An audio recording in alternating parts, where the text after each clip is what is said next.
but feel excited for the journey. Feel excited for the journey. You're a surfer and you're about to surf the biggest wave you've ever surfed, and feel excited about that because we're here right now. It won't happen in a day, a week, a month. It's the real ignition point for that.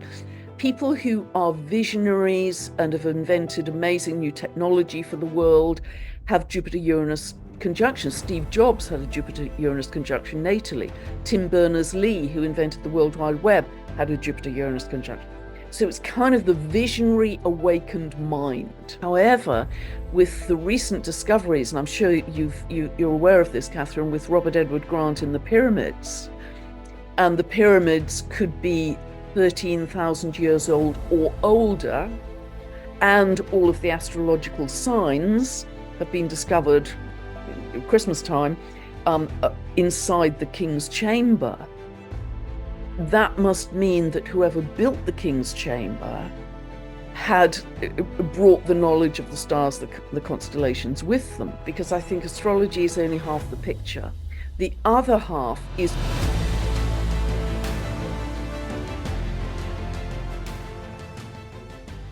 It's time to dive deep into the cosmic currents with renowned astrologer Pam Gregory, who unlocks the transformative power of astrology in our everyday lives. Explore how celestial events from solar eclipses to the dynamic Jupiter and Uranus conjunction not only reflect universal energies, but also directly influence our personal journeys. Pam offers a window into how these powerful alignments can catalyze profound changes, inviting us to embrace growth and new possibilities. Join us as we delve into the ancient wisdom encoded in the stars, revealing insights into our individual destinies and collective evolution. Through Pam's guidance, learn how to navigate life's challenges with grace, understand the significance of your birth chart, and awaken to higher truths. This is your invitation to ride the wave of cosmic transformation, empowering you to live authentically and in harmony with the universe. So, good morning, good evening, or good afternoon, depending on what side of the world you are sitting on at this very moment. We have the most amazing guest, a guest that I'm super excited about, a guest I've been waiting for such a long time to get on the show. The most amazing woman, Pam Gregory. Welcome to the show. it's an absolute joy to be with you, Catherine. I've been following your work, and I love the different way you approach subjects and the way you interview people. So, yeah, it's an honor to be with you today. Thank you. And it's an honor to be with you today. And the way that we love to start the show, we always love to ask our special guest, how did you get into what you do today? What inspired you to get into astrology, Pam? Yes, after university, I'd always, from the age of about 10, wanted to emigrate to Canada. So after university, the very next day, I got on a plane to Toronto, Canada, with $100. Didn't know anyone, didn't have a job, nothing. So started a new adventure there and lived there for 5 years. But the very first week, I joined a yoga class, and there was this big guy from Jamaica in the class. And a couple of the girls at the end said, he's an astrologer. So I went to see him and said, look, I know nothing about this, but I'd love you to do my chart. And bizarrely, his name was Aster, which is quite like Astra Latin for star, which is kind of bizarre because he disappeared soon afterwards. He was like an earth angel that was just there to kind of reconnect me. But anyway, I went round to his very small apartment a week later, spent 7 hours with him. And it's like the world had just cracked open to reveal this dimension of meaning that I'd never been aware of up to that point. And he went back in my life and gave me specific dates about events, and it was just like clockwork. It was just spot on. And through a variety of house moves, I lost the tape. It was a cassette tape in those days. And after 5 years, I decided to leave Canada, and I was packing up boxes, and I came across the tape of our recording. So I was playing it as I was packing boxes. And in this, he was actually saying September the 4th, 1979 will be a huge turning point in your life. That day was September the 4th, 1979, and I was leaving Canada forever. And he said, within 2 months, you'll be on one of the major highs of your life. And I was sitting at 19,000 feet in the Himalayas. So from that point, I was completely electrified and haven't stopped learning since. That is amazing. That is amazing because I mean I've had quite a few astrology readings and they haven't been that profound, I have to say, Pam. So that's pretty amazing.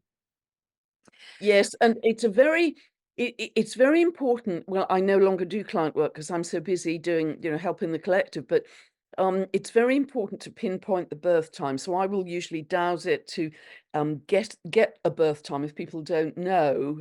They have to know, fairly closely. I can't just have a sort of 24-hour span, or the maths kind of just become too crazy.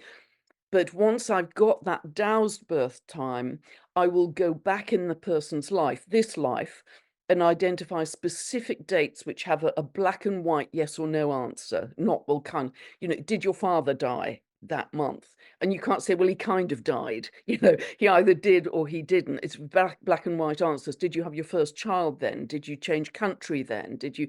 And if I get the answer to those is yes, all of those things happened, but they happened 6 months later, then I know that person is born, say, 4 minutes later Gotcha. than I'd estimated. So I can actually pinpoint it in that way. So it's very important that I do that. It's also very validating for the client because if it works backwards, it's very likely to work forwards in time once we've got the correct time. Yeah, because I know quite a few astrologers, and it's amazing how they just when they read their chart, they it's like this predictive tool that they're using, and they instead of dancing with the archetypes, they're actually waiting for something to happen.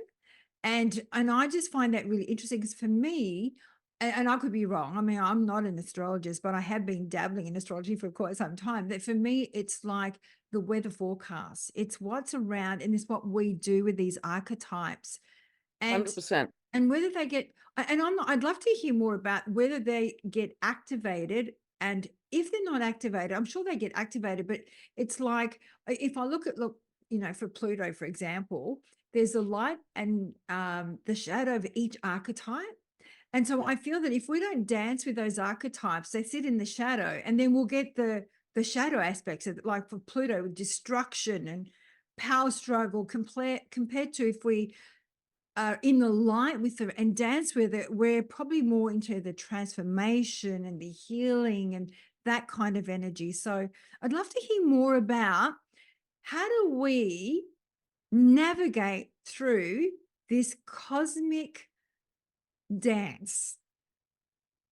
Yeah, yeah, really, really good question because I sort of want to give two answers to that. Firstly, if we understand the archetypes, and that's what my work is about all the time, helping people to do that. Every archetype, as you say, every planet will have a shadow expression and a positive expression. So my work is to help people understand that, so they know what they're dealing with. They've got an in-depth weather forecast, as you say. Having done that, and I can give some examples in a moment, but having done that, what I'm trying to do now is because there's such a sense of fatedness with astrology, even now, what are the planets doing to me? People want to come for a reading, what are they doing to me? And I want to go way beyond that to say, look, this is modeling clay for you. And once you understand the archetypes, we can really use them much more productively, but even go beyond them to say, okay, what kind of a reality do I want to create? And how can I use my birth chart to enable that? Finding the right moment strategically, going for the opportunities. So you start to live much more strategically. But just to answer your question more fully, I mean, if we take a planet like Uranus, Uranus can have a very savage kind of cutting off side. It can be, you can really feel abandoned with it. And this can start in childhood, that either mother or father weren't emotionally available to you. So a pattern, a script is set up in the neural network, if you like, of I am abandoned, I am regularly abandoned, there's no emotional support. And I remember a lady coming to me, and with every big Uranus transit she'd had, she either got fired, or the partner left her, or the husband left her, or, there was this savage emotional cutting off. But when I helped her understand, firstly, how that had developed from childhood, but secondly, that each of those occurrences, events were actually her subconscious need for freedom, but she was making it happen in a very uncomfortable way. You know, she was being freed by being fired from her job or let go in the relationship. She could, that really turned her whole life around. Just that simple explanation started to turn her whole life around because she started to track her Uranus transits coming up. She was going to have quite a few, and just stepped into this completely new life of independence and freedom and emigrated. And, you know, it was very different. So it can be enormously empowering. And I like to use astrology. I don't like to be too predictive because I think astrology is only half the picture. The other half is our free will.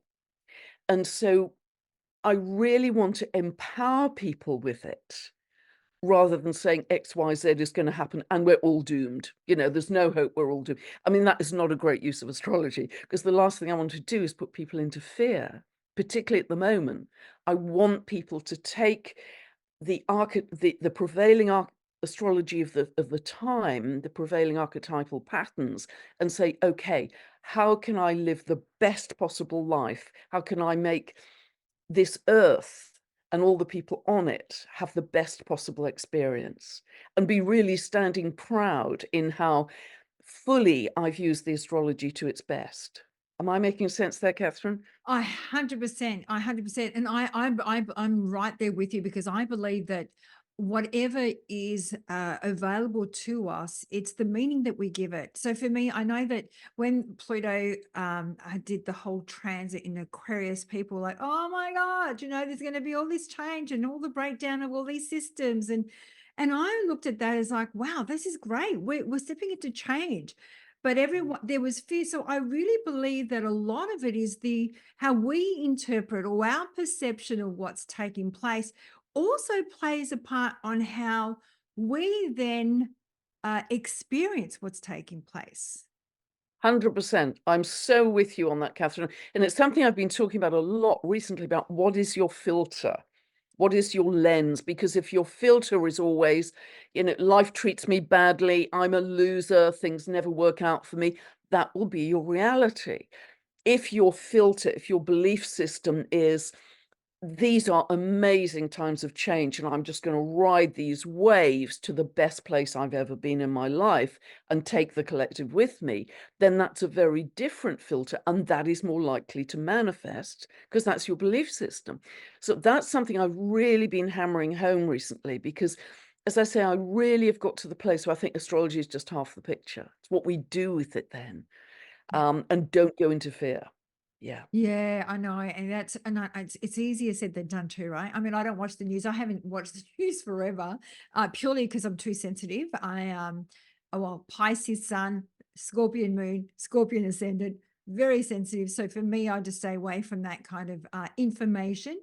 Um, but you know, one thing I did want to say, as we are speaking, the before we got on the show, we were talking about our body, what we're experiencing. And I know there's been an increase in solar flares, CMEs, Schumann resonance. So obviously, we it's doing something to our body. I can feel it. It's doing something to our DNA. It's doing something to our consciousness.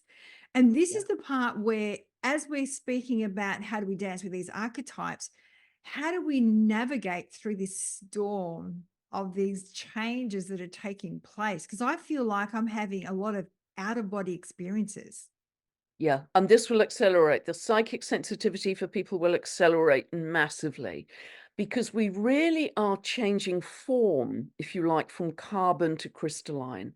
And this is over a very short period. I mean, apparently on other planets, this kind of ascension took hundreds of years. For us, it's really taking from about 2012 to about 2032, but we're already ahead of schedule with that. We're actually doing very well on this evolutionary pathway, but it's very concentrated. It's very fast. In this lifetime, there's no rehearsal for it. So what is happening is a whole confluence of situations, really. About every 12,000 years, our solar system goes through an area in space called the photon belt, the galactic ripple sheet and the photon belt. And there's much more concentrated high frequency light in that photon belt. So that's what the Earth is moving through right now. So many people can see this sparkly diamond light that we haven't seen before. This is relatively new for us. At the same time, because the Earth's and the Sun's magnetic shield have both dropped quite significantly. And if you think of those like cotton wool buffers that we've had two layers of cotton wool buffers between us and, the cosmos. Because they've reduced significantly, the Earth is now much more open to these balls of radiation that the Sun is throwing out. And so these are actually, although they're uncomfortable, and those are the things that make you feel dizzy and hard to sleep and all the other, or extreme fatigue or tinnitus, or, all aches and pains, all the other symptoms, they are actually ingredients for our evolution, because what they're enabling us to do is to hold more light in our bodies, to become the light body. And so both of these ingredients, if you like, are activating our DNA to remember all the other strands that have been dormant, and apparently our 24th chromosome, which Greg Braden talks about as well. 24th chromosome, which links us in to our multidimensionality, our expanded awareness, our links to all the star families, really, that are our heritage. That's what's happening right now. But all of these physical changes are happening as a result of the spiritual evolution. And so, although our instinct as human beings is kind of, eek, what's happening to me, I think the more we welcome them in as an ingredients for our evolution, the easier the ride will be. If we resist, I think as with anything in life, it gets more difficult. So I always say to people, we're welcoming in an expanded consciousness of love, because that's really where we're headed with all of this. So I struggle with sleep as well, believe me. But if we welcome them in, seeing them as ingredients for a fast track evolution, if that's our filter, we will have an easier ride, because it's happening. We'll either have a rough ride or an easy ride. It's up to us which we choose, really, because of our filter. So it's happening to all of us, right? It's not just Yeah. it's not the people, because you hear some people like, oh, well, I'm more into spiritualism and I'm awake, so I'm going to be, down that track. I'm going to be the enlightened one and move down that path. And then those that aren't will be going down this. So I still hear of separation, and I just don't see it that way. I see it as we're one, and consciously we're all going through this.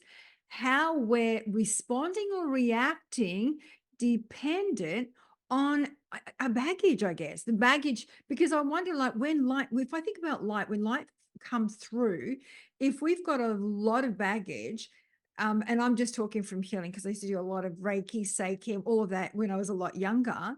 It takes a lot longer to work through. So I feel that probably shakes people up a lot more than those that probably have done a lot more of that healing or energy work, or working with a vibrational frequency. I think the light would be a lot easier on them. Do you think that? Yeah, absolutely. I mean, we are one consciousness. I absolutely believe that we are one consciousness. But people who still need to work through some of the baggage, and that's no judgment. We've each got a different karma. We've each got a different soul contract. We're each in a different place, really, on our individual journeys. But if they still need to do more work, the analogy I like to use is being at an airport. Some people are on fast track now, and some people are on slower track, but we're all going to get on the same plane. We are all going to get on the same plane. So unity consciousness, absolutely no doubt. But they are diverse expressions of that unity consciousness, depending on where you are at in your spiritual evolution. And again, no judgment on that. So I think if you've done a lot of spiritual work, you've worked through a lot of your baggage, I do think you will be, to a large extent, bubble wrapped. I do think you'll have an easier, smoother ride. It's almost like, sticking to the kind of airport analogy, we've all taken off in a plane on a windy day. And at lower altitudes, it can, it's really bumpy as you're taking off, very, eek. But as you break the cloud level, you start to have a smoother ride very, very quickly. So you could be over pretty much the same geography, but you're at a different altitude. So if you substitute altitude for frequency, if we've been able to raise our frequency enough, we're going to get a smoother ride through this, but we're all heading essentially for the same destination. And we are one consciousness, yes. I love that analogy. That's just because I'm a visual person. I love that and that analogy. So how do we raise our vibrational frequency? How do we so that we can tap into that, that smoother ride that you speak about rather than going through the bumpy ride? Yeah, it's interesting. I did a whole video on this recently for a sort of live workshop. And I think there are lots of I'm a very simple being. I call myself a certified bumpkin. I'm a very simple being. So I found lots and lots of simple ways in my life to do that. Be in nature, bare feet on the grass. Just listen to the birds and just try and be blank at times. Get out of the mind and into the heart. And that very simple technique of it's the heart math technique and it's a yogic technique. If you just imagine that you're breathing in and out through the heart, just imagine that you're doing that. It can slow and deepen your breathing. You can go even deeper, particularly if you're struggling to sleep. You can do the yogic baby belly breath, where you breathe like a baby, let the breath breathe you. So you just drop into your belly, focus 100% on the breath, let the breath breathe you, and gradually, gradually, you will slow the breath, deepen the breath, and in moments, you're reducing your cortisol level, you're boosting your immunity, you're changing a whole series of biomarkers in the body, which is measurable if you did a blood test, just by changing your breath. I would deliberately take time out through the day to do that, and whether you just literally have a default method of, for you, what is it? Is it closing your eyes and dropping into your breath? Is it hugging a tree? Is it listening to bird song? Is it hugging your child and laughing and playing? Have a series of markers through your day so it isn't just a tunnel of stress. And I would milk these things as well, milk it. If you hit a good moment, like when I'm out in nature and the spring leaves are starting to come out now. I know you're at the other end in Australia, but the spring leaves are coming out, and there's a kind of electrical life force in nature, and you think, wow, just look at those trees and look at the green. I drive my friends crazy. Look at the green, look at the green. Isn't it beautiful? Look at these flowers, the primroses. Isn't it beautiful? So I egg it up, I milk it to really see the glass continually much more half full than half empty. And if some stressful, because people send me stuff all day long, and I'm sure they do to you as well, Catherine, if something stressy comes my way, you've got to watch this video. If I feel my frequency drop, I will just switch it off immediately. And I let my state of being be the most important thing that I focus on through my day. What's my state of being? I say to people, put post-it notes all around your house. What's your frequency? What's your state of being? And you can find simple ways just to flick it. Think of a loved one, listen to the birds, laugh with a friend. It's simple, simple, simple. Whatever it is, find simple ways of just flicking your state of being to get out of it. And that then changes your natural default state, and you start to naturally raise your default state. So you've got a different set point because you've become a master of your thoughts and your emotions in a much bigger way than you were before. We're moving into an age, particularly Pluto in Aquarius, where it is very important that we become masters of our frequency. We're stepping into masterhood. That's one of the best expressions of Pluto in Aquarius. If you think of those two jaggedy lines of Aquarius, that's frequency. We are electromagnetic beings. And so we have to learn ourselves to shift our frequency, our state of being as an electromagnetic state that can actually be measured through a magnetoencephalograph. You can measure that. And so, but I also think there's a spiritual responsibility that we have. If we're interacting with other people in to any degree, we have a spiritual responsibility, I think, that we always have to leave people better than we found them. I make that a real rule in life. And if we all did that, you know, that cheesy expression of be a smile millionaire was cheesy, but I think it works because it kind of ripples out.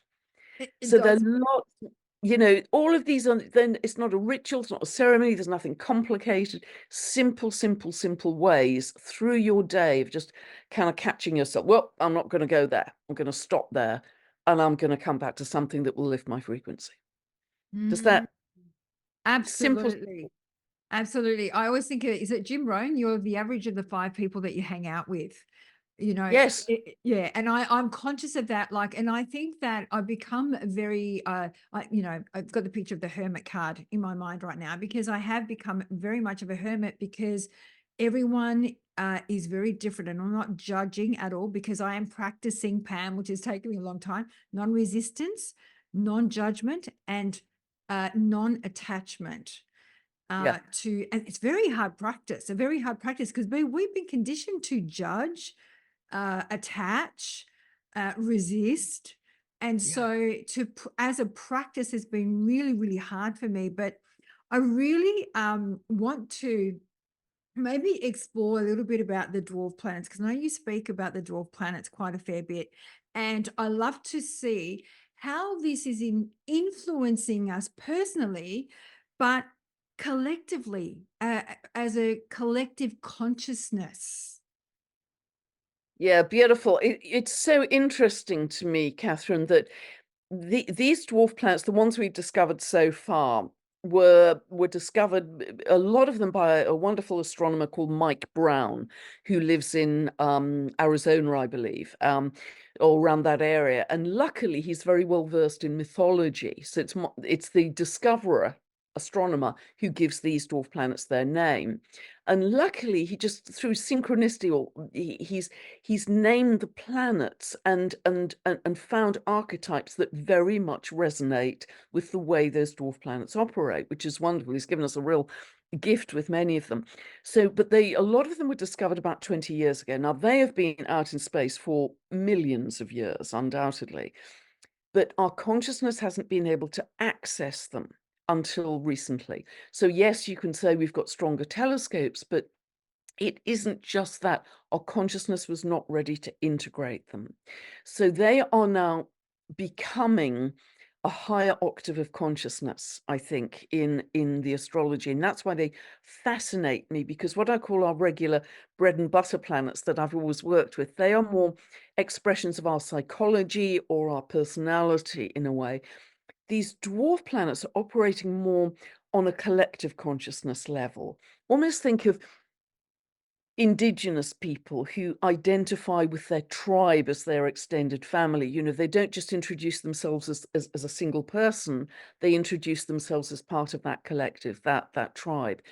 And I think that part of the magic of the dwarf planets is they're helping us to do this, helping this sense of altruism, community, the unity of humanity pulling together. um, all of them are very connected to nature in a very ancient way, you know, natural understanding of shamanism or earth's rhythms. And many of them are creator gods from indigenous myths, like Altjira, very linked to the song lines in Australia. Um, Tehero and Hiawatha, creator farmer god. Kwawa, very linked to the creator myths around the Los Angeles basin, the Tongva people, the original residents there. One I particularly love is a dwarf planet called Haumea.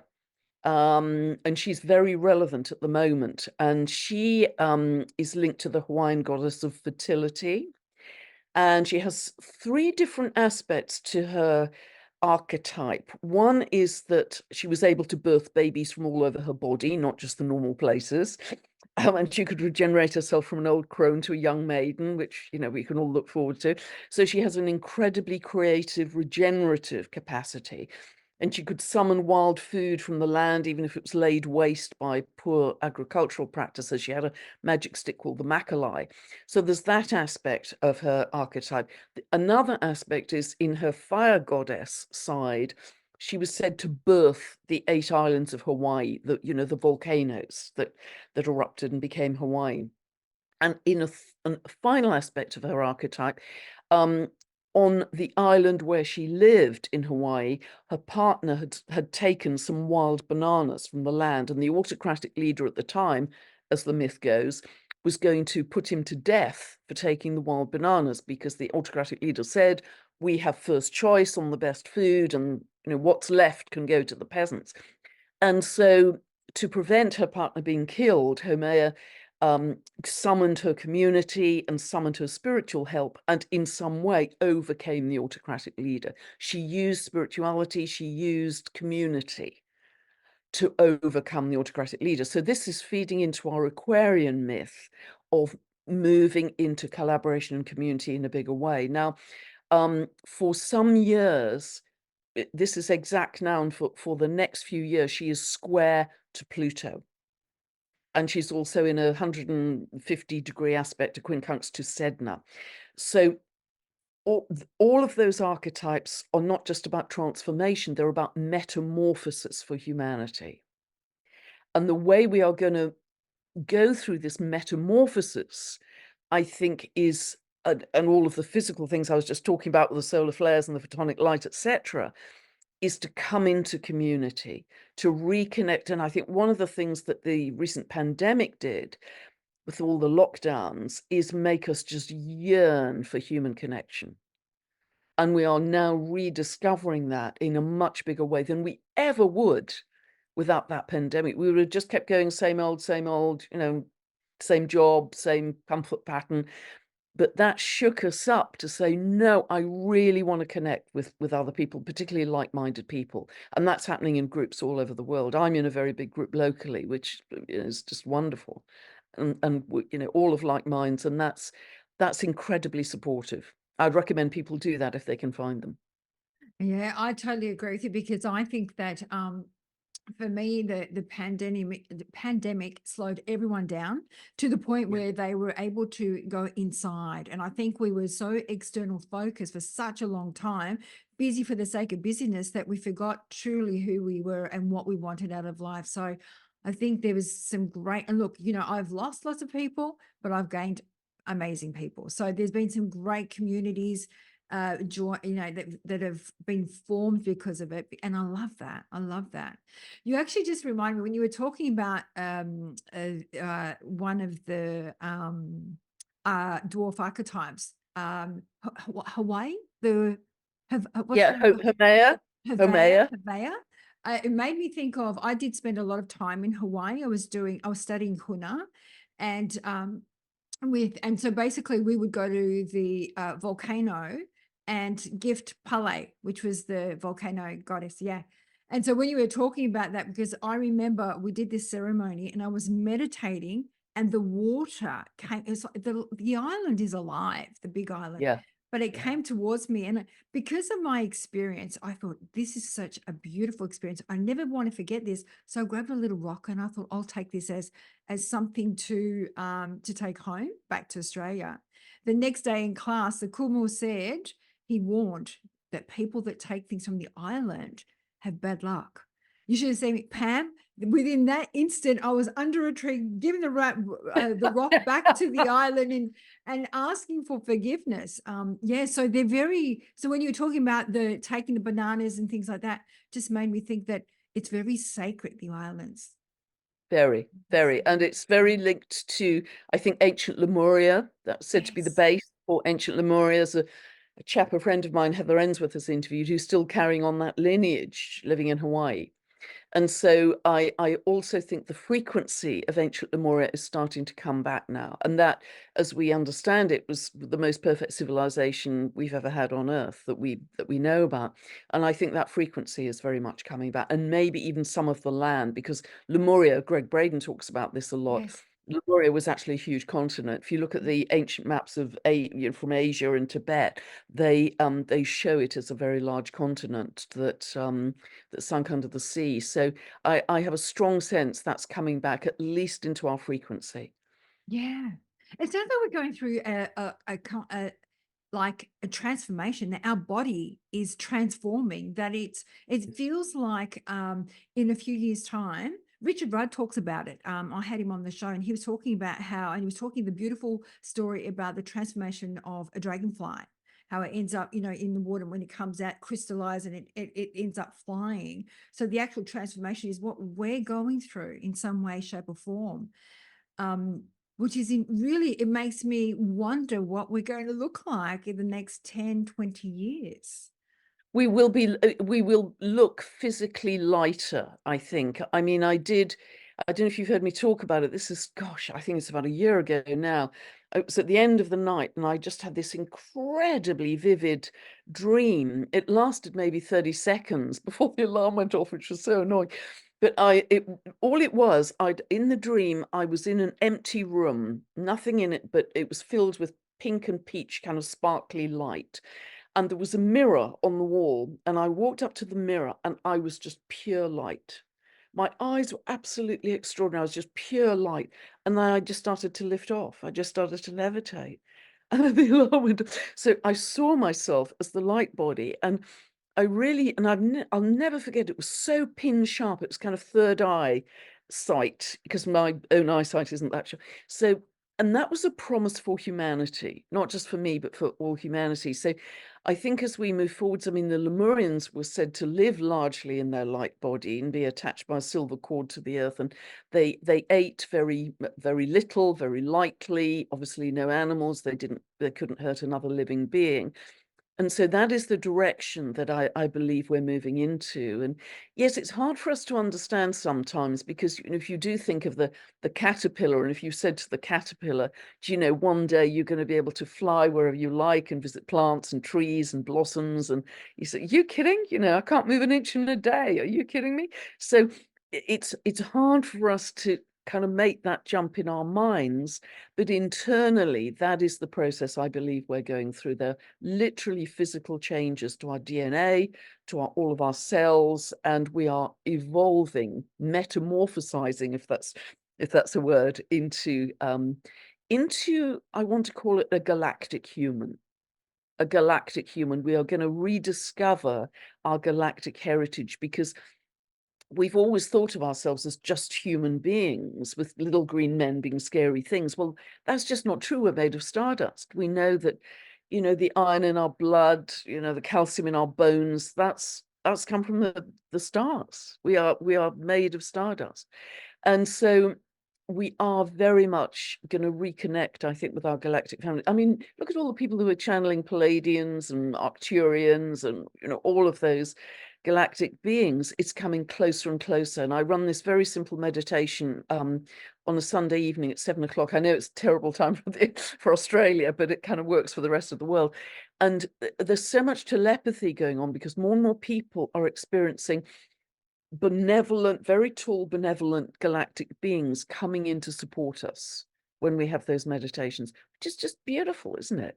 Just beautiful. So I think they're so close for us now to help us back into where we've been disconnected with regards to the galaxy.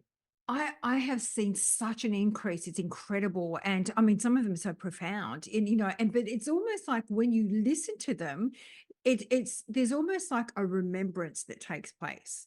Yeah. It's like a connection. And you don't even know why or how, but there is something there that makes you intrigued with what is it that I'm actually experiencing right now. Yeah. Yeah. Yeah, absolutely. So I think our dreams are going to get more vivid. We're going to become more psychically sensitive, more telepathic, stronger healing ability. We are going to remember these gifts that we've had in the past. It isn't that we've never had them. We are remembering them. The veils are dropping away, if you like. And our psychic senses are becoming much, much sharper. And it's happening quickly. And I think even through April, actually, I mean, April is such a big month. I think even through April, we are going to see some very rapid changes. But certainly these next few years are condensed, accelerated evolution for us. Absolutely. So I'm curious, Pam, tell me about April. Everyone talks about April, it's going to be like the quantum jump for us. What is going on? Right.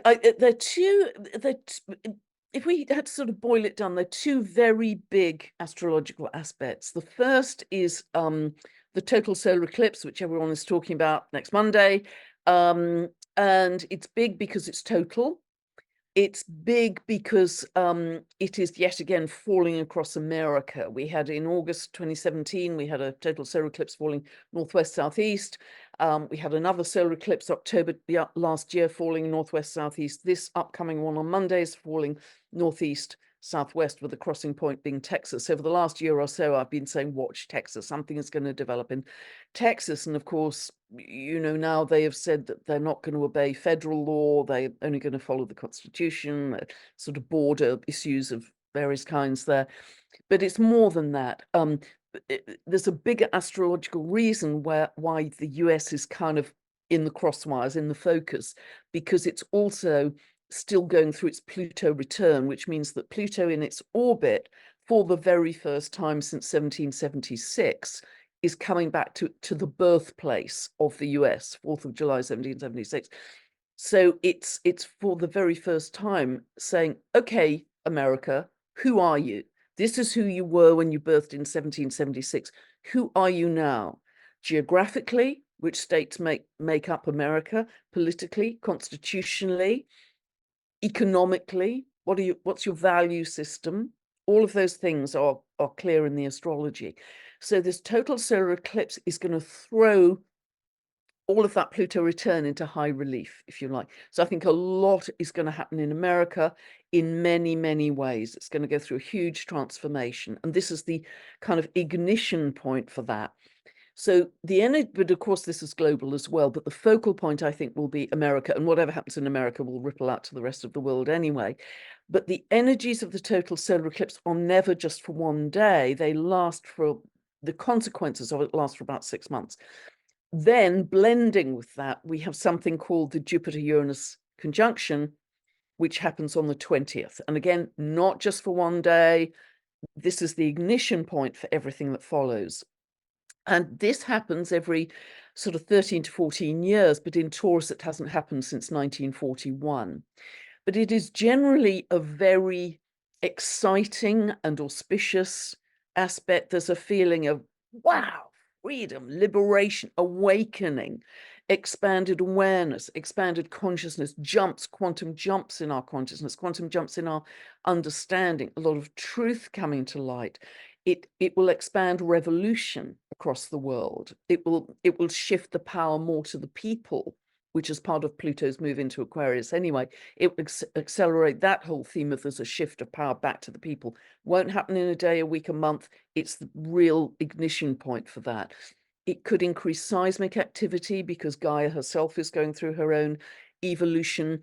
And many discoveries have been made exactly when there was a Jupiter-Uranus conjunction. You know, discoveries about the cosmos, Galileo's sort of development of the telescope, landing of the first man on the moon, Jupiter-Uranus conjunction, first glider flight, Jupiter-Uranus conjunction, first engine-powered flight across the Atlantic, Jupiter-Uranus conjunction. People who are visionaries and have invented amazing new technology for the world have Jupiter-Uranus conjunction. Steve Jobs had a Jupiter-Uranus conjunction natally. Tim Berners-Lee, who invented the World Wide Web, had a Jupiter-Uranus conjunction. So it's kind of the visionary awakened mind, if you like. So this, it can be disruptive because it's a jump in energy. It can be disruptive, but overall it's incredibly powerful to wake people up, to help them see from a higher perspective, with greater clarity, greater truth, with an excitement and an expanded awareness with a greater understanding of how our cosmos and how our reality operates. So it's a biggie. And because these two are blending together, there's some very rapid changes in the energy, which I think we're going to see in April, which will then set off a whole series of other events for the rest of the year. So I never know the actual event.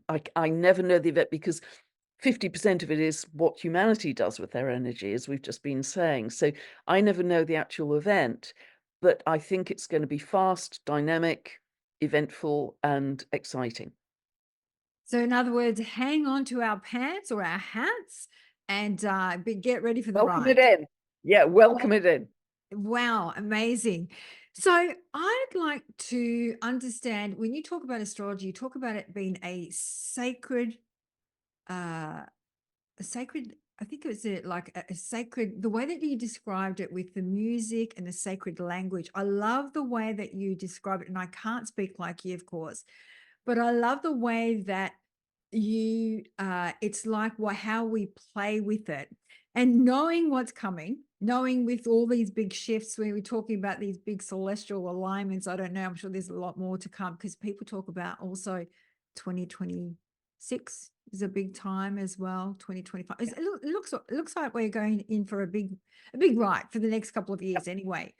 um I'd love to understand, because like I said, you just don't know how it plays out, and depending on your chart, of course, because we're all unique in that way.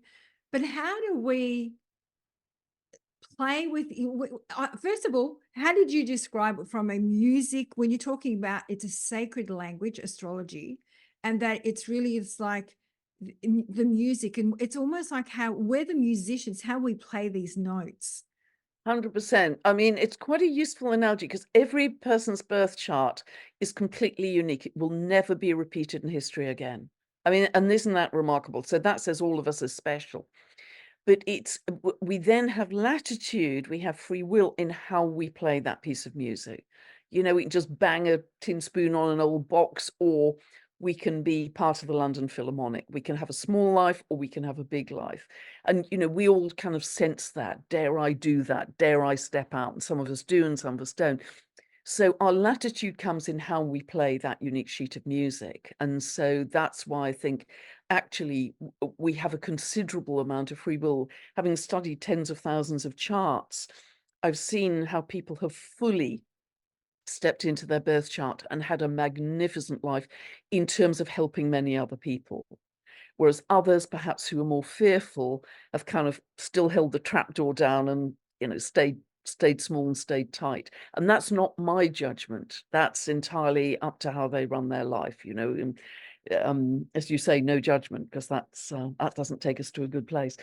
But it really is sacred. I mean, it was one of the key pillars of teaching, one of the most fundamental ones in the mystery schools. You know, all those thousands of years ago. So it has always been regarded as sacred. And I think astrology is actually way older than we even know. I mean, in the recorded history, it is said that astrology began in ancient Mesopotamia about 6,000 years ago in what is now sadly Iraq, modern day Iraq. But that was supposedly the dawn of civilization with arithmetic and writing, and you know, that was the birth of it all. And that's when, because people didn't have computers or televisions or cinemas, they just used to watch the planets move around and tell each other stories about the gods who lived on the planets. And those are still the myths that I literally use today in my practice. You know, it's incredible.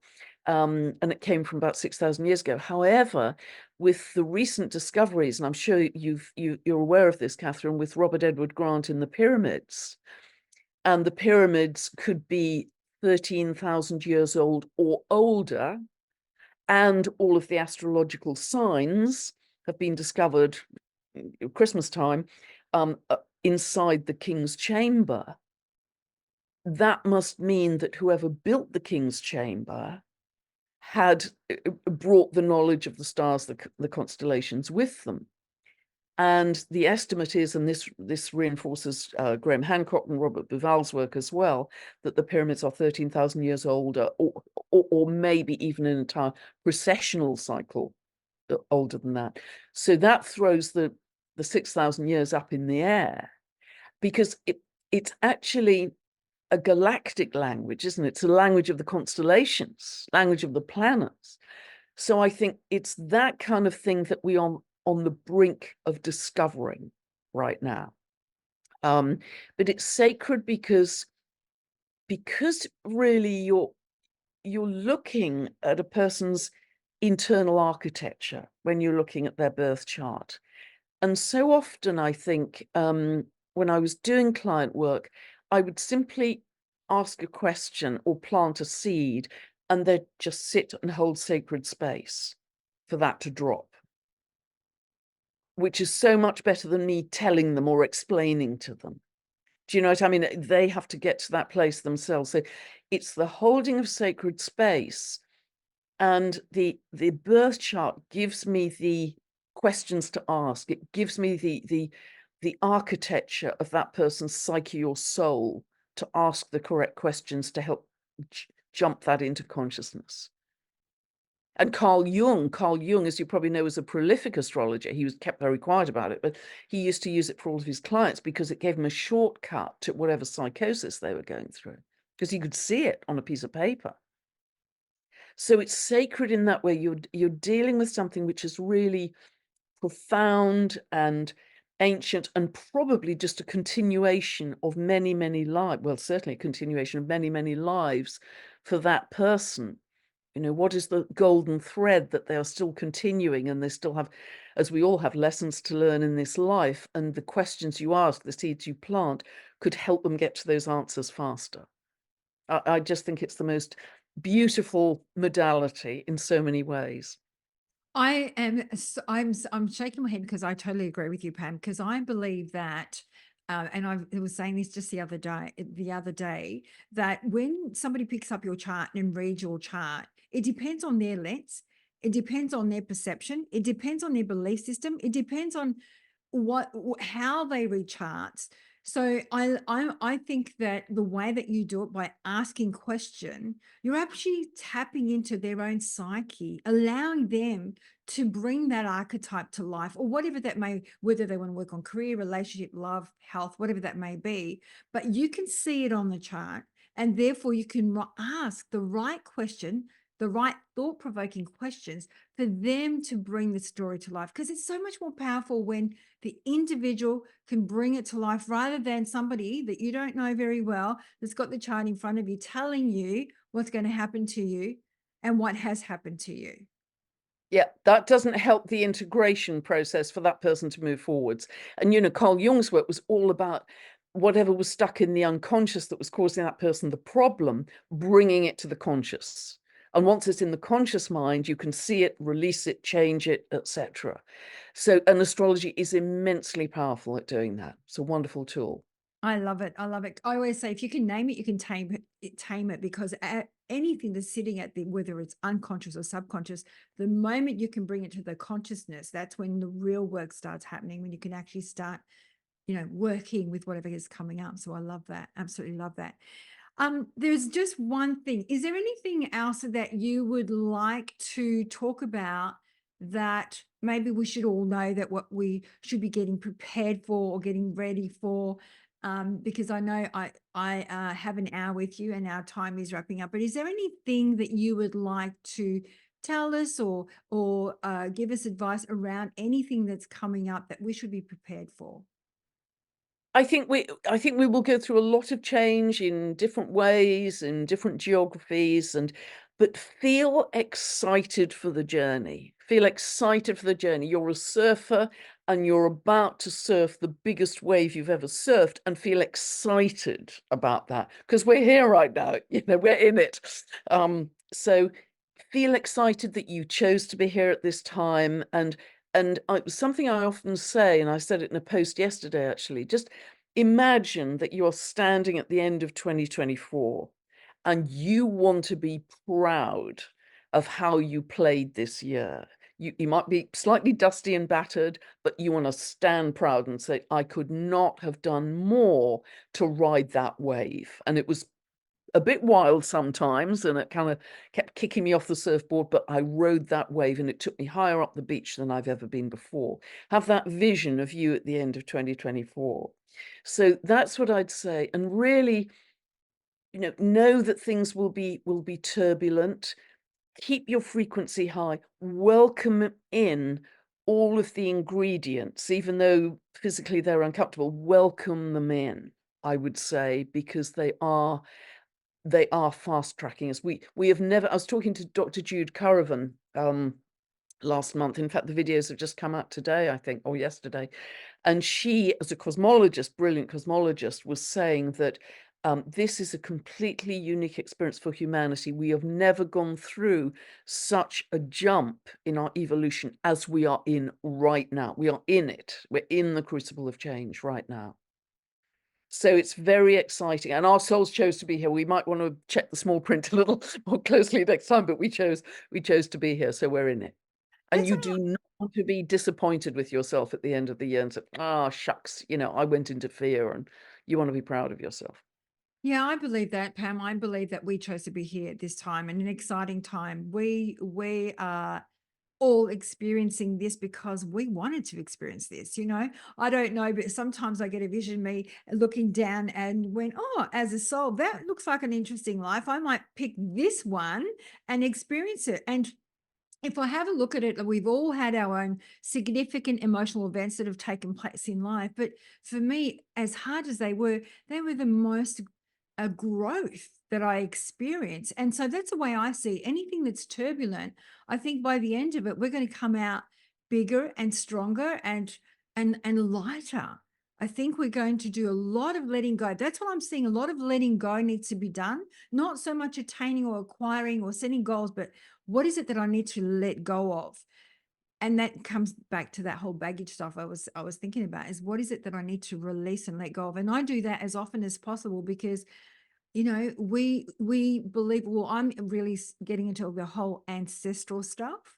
And so for me, we might have carried things for many, many, many lifetimes. And so sometimes we have these occurring patterns that take over, and it's up to us to go, well, it might not be something from this time. It might be from another time, another place. And it could even be karmic. Who knows? But I think all of that's another thing. A lot of karmic clearing is taking place. What are your thoughts about that? Yeah, huge, absolutely huge. So much has been cleared, purged, especially I think this month. It's very, very strong.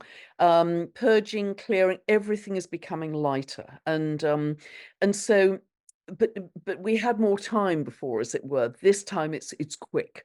There's an acceleration happening.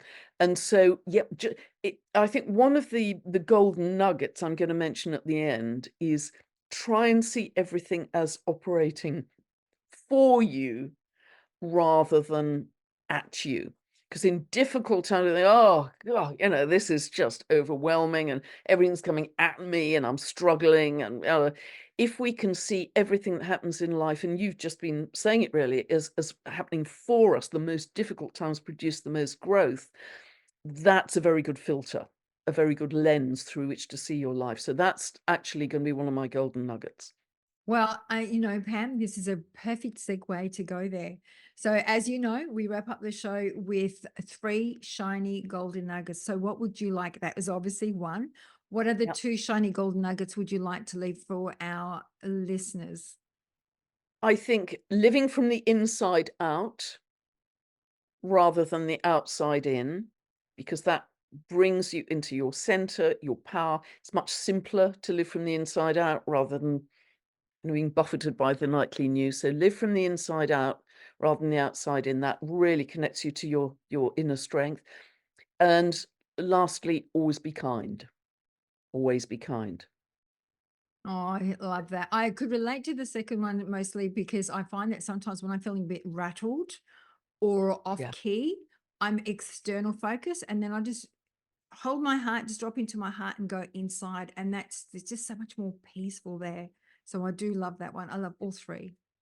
Yeah, thank you. Bless you. Yeah, and I really understand that. I mean, the volume of my work is, it's just enormous. So it's easy to get scattered into emails, and yeah, so I've got to keep on telling myself these things as well.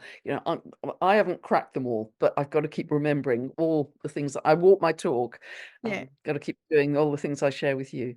I have a saying, we teach what we must learn. 100%. Yeah. So, Pam, I want to say thank you so much for your time, your energy, and sharing your wealth of wisdom. You're wonderful. I love your work. I know everyone's going to check you out. For the people that don't know me from, don't know you from our tribe and from Australia, you're wonderful. So keep doing what you're doing. Bless you, bless you, bless you. Really loved it. And you asked very different questions, Catherine. So thank you so much. And I really enjoyed it. And have a wonderful month. It's not going to be Yes. dull. A No. wonderful month. Thank you so much. Lots of love and thank you so very much. Thank you. Yeah, lots of Namaste. love to you too. Bye for now.